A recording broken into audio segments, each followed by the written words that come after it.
Although the book is anonymous, apart from the ancient heading, according to Mark in manuscripts, it has traditionally been assigned to John Mark, in whose mother's house at Jerusalem Christians assembled.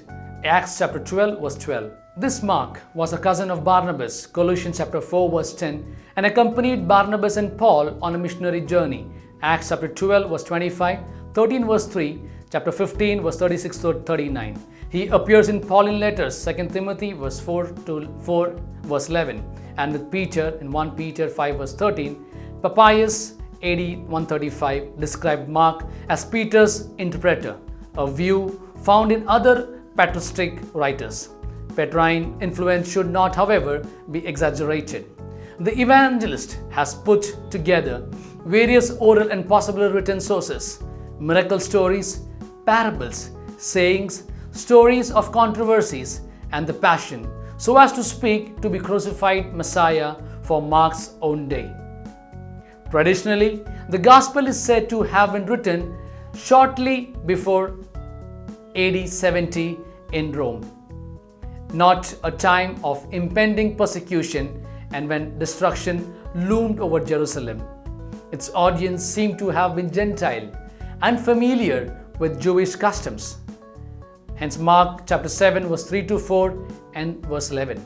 The book aimed to equip such Christians to stand faithful in the time of persecution. Chapter 13 verse 9 to 13.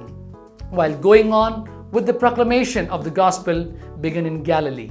Chapter 13 verse 10 and chapter 14 verse 9.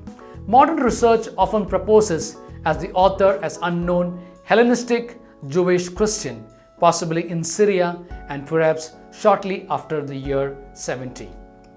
The principal divisions of this gospel according to Mark are the following. It's very important to understand how this gospel is divided.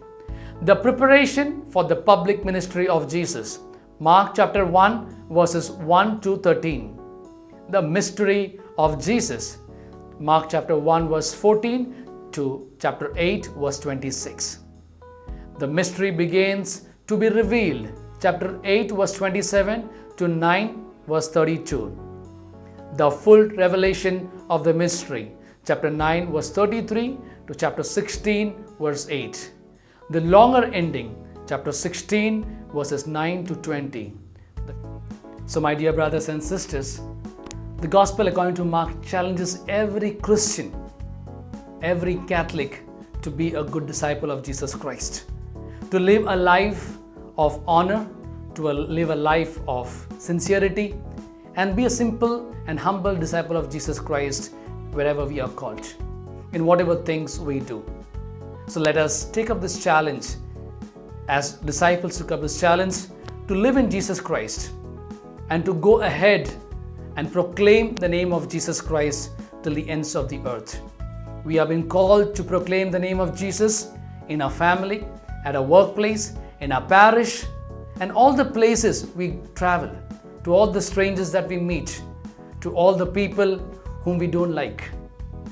Today, this passage or this gospel helps us or motivates us to be a true missionary in our church, the Mother Church, the Catholic Church. Thank you very much.